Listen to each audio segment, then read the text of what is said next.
Salut tout le monde, c'est Sneakit pour la Marvel JCE TV.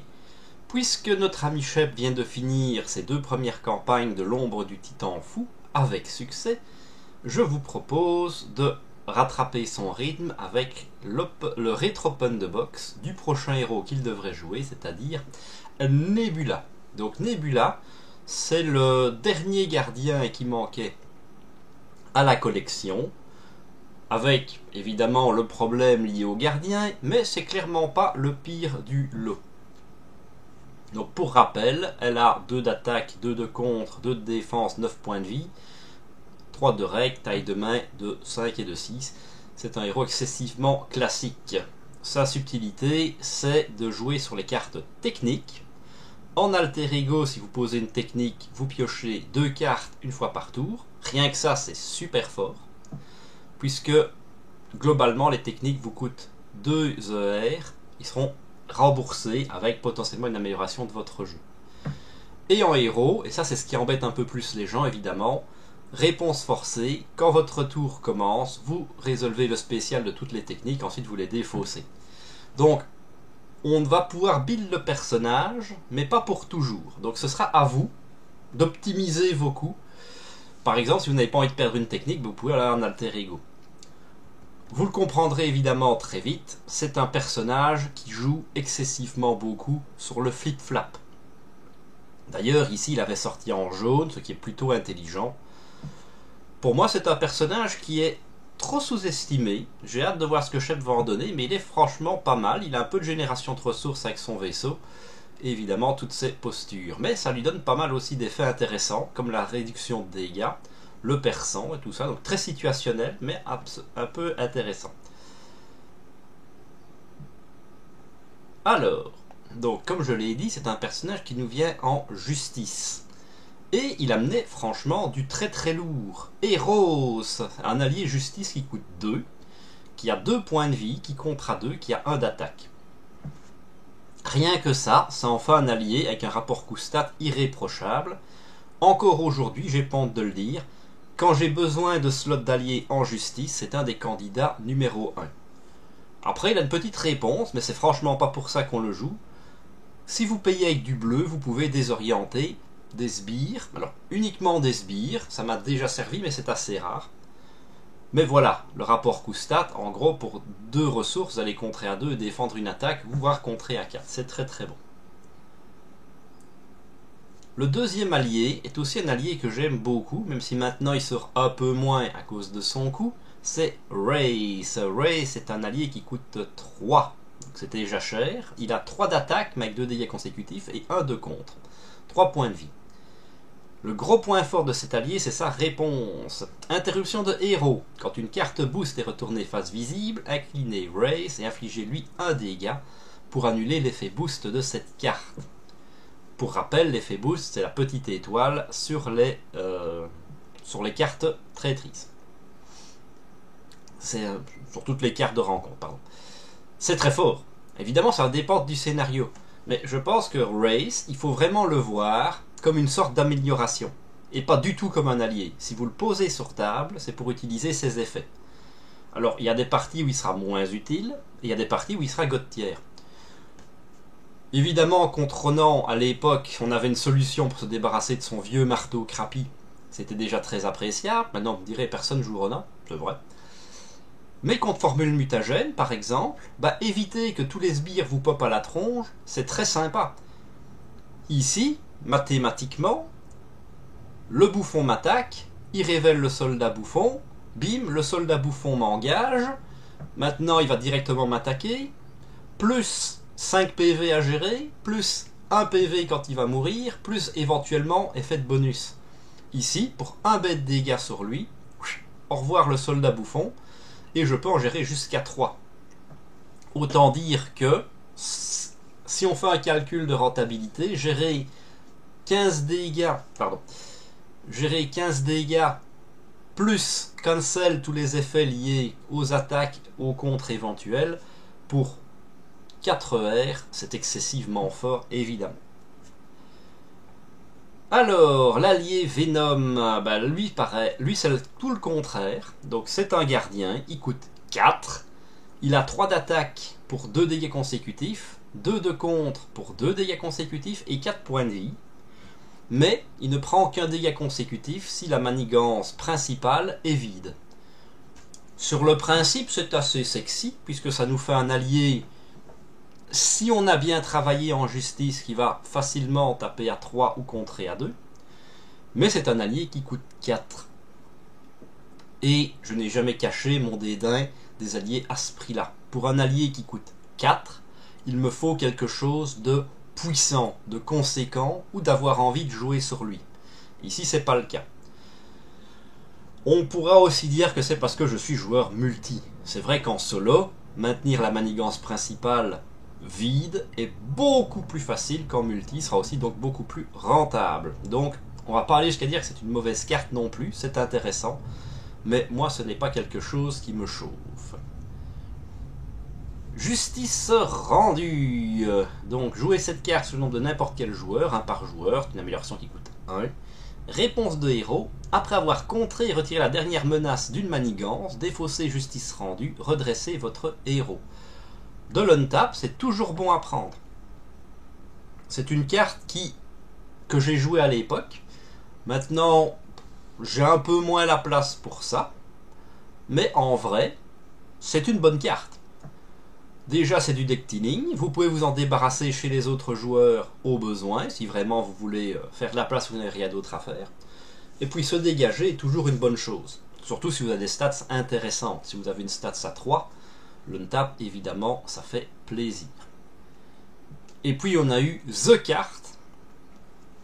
J'aurais bien dit qu'elle justifiait l'achat du paquet à elle seule. En tout cas, à l'époque, c'était le cas.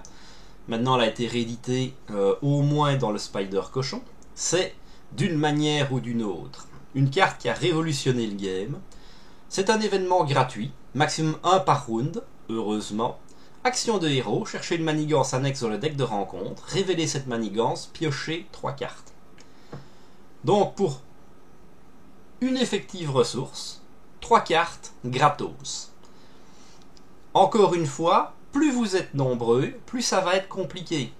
Parce qu'une manigance annexe, ça va aller chercher, mettons que c'est 3 par joueur, à 3 joueurs c'est 9, à 4 joueurs c'est 12. Il y a quand même peu de chances qu'en 3 cartes, vous puissiez retirer les 12. À 1 joueur, cette carte elle est toujours gotière. Vous allez chercher une manigance à 2 ou à 3, rien que votre héros suffit à la dégager, vous avez donc pratiquement eu gratuitement 3 cartes. Et encore, parce que la justice peut jouer sur les manigances annexes. Vous la terminez avec un dégager la zone, vous avez une carte en bonus, vous avez attaché une rencontre fortuite dessus, quand vous la terminez, vous allez chercher un allié. Vous avez un bon vieux enquêteur chevronné, c'est pas 3 cartes que vous gagnez, mais 4 cartes en l'enlevant, en quelque sorte. Donc c'est excessivement fort. Et l'autre chose que j'aime beaucoup avec cette carte, c'est que ça implique une connaissance du deck de rencontre. Si vous avez vu que beaucoup de manigances annexes sont passées, vous n'allez plus jouer cette carte-là parce que vous avez une chance de vous faire avoir. Vous allez aussi savoir s'il y a des manigances annexes plus sympathiques que d'autres. Contre Thanos, une manigance annexe dit, quand elle est déjouée, défausser une carte pierre d'infinité. C'est parfait. Vous avez la pierre rouge ou la pierre bleue qui sont sorties. Hop, non seulement vous allez toucher des cartes, mais en plus vous allez pouvoir, derrière, virer la pierre. C'est vraiment génial. Une des toutes meilleures cartes du jeu. Alors, on avait la détermination, ça c'est la ressource, mais on l'avait déjà dans la boîte, dans le deck d'Adam Warlock. Le pouvoir de la justice, pareil, boîte de base, on connaît. Ah, voilà, ça c'est une mauvaise carte. La tête plutôt que les muscles. C'est un événement qui coûte 2, qui est une attaque. Réponse de héros, attaque. Après que votre héros a effectué un contre de base, infligez à un ennemi un nombre de dégâts égal au contre de votre héros. Donc pour 2 ressources, je fais autant d'attaque, de dégâts, que mon contre de base. Ici, par exemple, prenons l'exemple de Nebula. Elle a un contre à 2. Imaginons que je lui mette la carte suivante. Instinct héroïque, carte boîte de base. Elle a un contre à 3. c'est déjà bien d'aller chercher un contre à 3. Ça veut dire qu'ici, en jouant cette carte-là, je vais, pour 2 d'attaque, faire 3 dégâts. Mais ce n'est ni plus ni moins que le haymaker de la boîte de base. Ce n'est donc pas rentable ni intéressant. Évidemment, pouvoir de la justice, on peut la jouer pour moins cher. Il y a des possibilités. C'est pas incaltable, mais vous avez beaucoup mieux à aller chercher. Notamment, on l'a vu dans la sorcière rouge, j'allais renverser la situation, qui va, à condition de terminer une manigance annexe, et on est en justice, on sait le faire, 3 dégâts pour gratuit, c'est beaucoup plus intéressant. Déjà à l'époque, il n'y avait pas sa place pour cette carte-là dans les decks. Et on nous sort Cosmo. Alors, Cosmo. Je pense que c'est une réédition de Cosmo. Hein. Il est sorti dans Star-Lord. Mais ça fait plaisir d'avoir un deuxième Cosmo, parce que Cosmo est une carte que je joue beaucoup. Si vous n'êtes pas au courant, donc la carte a été erratée. Elle ne fonctionne plus que sur le deck de base et le deck... donc votre deck à vous et le deck principal du méchant. Mais comme je suis quelqu'un de vicieux et un connard, on va quand même le dire, moi les errata, je m'en tamponne. Sur ma carte, il est écrit que quand Cosmo attaque ou contre, je parie sur la carte du dessus d'un deck et je le meule. Je considère donc que je peux meuler le deck que je veux. Alors c'est vrai qu'FFG a fait oui, mais on pensait pas que vous le feriez sur le deck sort de Strange ou sur le deck manigance annexe de Crâne Rouge. Ça c'est pas mon problème. De toute façon, on ne le dira jamais assez, c'est un jeu coop, vous jouez contre une intelligence artificielle, donc vous jouez comme vous voulez, et moi, la carte comme elle était designée là me fait beaucoup rire. Alors, c'était quoi ça? Nulle part. Nulle part, ça on l'avait déjà aussi, hein, c'est la carte gardien qui augmente la limite d'alliés, qui fait qu'on pioche une carte quand un gardien arrive en jeu. Ah, ça c'était nouveau.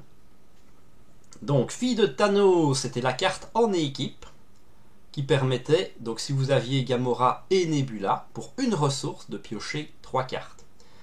Évidemment, donc 2 ER. Hein, donc le gain n'est quand même que, effectivement, d'une carte plus une amélioration. Mais évidemment, si vous saviez que les 2 personnages étaient à table, et au cas où je rappelle que c'est quand même l'allié signature l'une et l'autre, c'est très intéressant à jouer comme carte, bien entendu. En plus ici, ils avaient eu la bonne idée de mettre cette carte en suffisamment d'exemplaires. Là, c'est pas rappelé, tiens. Mais il avait sorti en 2 exemplaires pour qu'on puisse aussi l'inclure dans Gamora. Le premier soin, on connaît. Énergie, génie et force, on connaît. Voilà, donc il nous reste plus que les cartes bonus. Et on était aussi bien gâté. La lance d'énergie. La lance d'énergie ne s'attache qu'à un allié gardien. Elle coûte 1. Limite 1 par allié, évidemment. Elle donne plus 2 en attaque et perçant. Autant dire que ça, c'est du caviar. Plus 2 d'attaque perçant pour une seule ressource, c'est excessivement fort. Évidemment, c'est réservé à des alliés gardiens. Maintenant, des combos classiques, c'est Star-Lord transforme tous ses alliés en gardiens. Ici, vous allez voir, on a maintenant la carte qui donne le trait gardien. Donc, sur des alliés relativement infinis, comme une bonne vieille Tigra du corset, ça fonctionne. Mais rien qu'en gardien, on a potentiellement Cosmo qui est infini, et on a, puisqu'on est en agressivité, ce bon vieux bug. Personnellement, si je mets bug dans un deck, je mettrai toujours une lance d'énergie. Si ça sort dans le bon sens, je serai content. Si ça sort pas, tant pis. Mais si je peux transformer mon bug en 3 d'attaque et perçant, je serai aux anges. On a évidemment la carte équipe Gardien de la Galaxie, c'est la 2e équipe qui sortait. Donc ça coûte 2, sous le contrôle de n'importe quel joueur, maximum une carte par équipe. Si tous vos personnages ont le trait gardien, chaque fois que vous jouez une amélioration sur un allié, piochez une carte. C'est encore une très bonne carte qui a ouvert l'archétype des gardiens, donc ça marche très bien, c'est-à-dire comme ça que je joue Nebula. Mais, évidemment, si vous voulez vraiment vous faire plaisir, le bon vieux Iron Man en allié, que vous transformez en gardien passivement grâce à Star-Lord et encore une fois grâce à membre honoraire des gardiens, et vous allez toucher des cartes tout le temps. Notez bien que ça fonctionne avec membre honoraire des gardiens, puisque si je le joue sur un allié qui n'est pas gardien, au moment où la carte arrive, l'allié devient gardien, donc le timing proc quand même, et vous avez bien joué une amélioration sur un gardien, vous pouvez piocher votre carte. Évidemment, toutes les améliorations gratuites, ça se remplace directement. Donc c'est des decks qui sont axés turbo pioche, c'est très drôle. Et alors, une carte un peu plus compliquée à jouer, la dernière, pas inintéressant, mais compliqué, c'est l'entraînement défensif. Donc ça coûte que 1, maximum 2 par deck, utilisation 2 jetons entraînement, action d'alter ego, c'est ça qui est le problème. Retirez un jeton d'entraînement de cette carte, inclinez-la, choisissez un événement protection vert dans votre pile de défausse et mélangez-la dans votre deck. On a eu ou on va avoir tout un tas de cartes sur le même principe. Alors c'est toujours bien de pouvoir remonter les gros événements dans votre deck, évidemment, surtout en justice.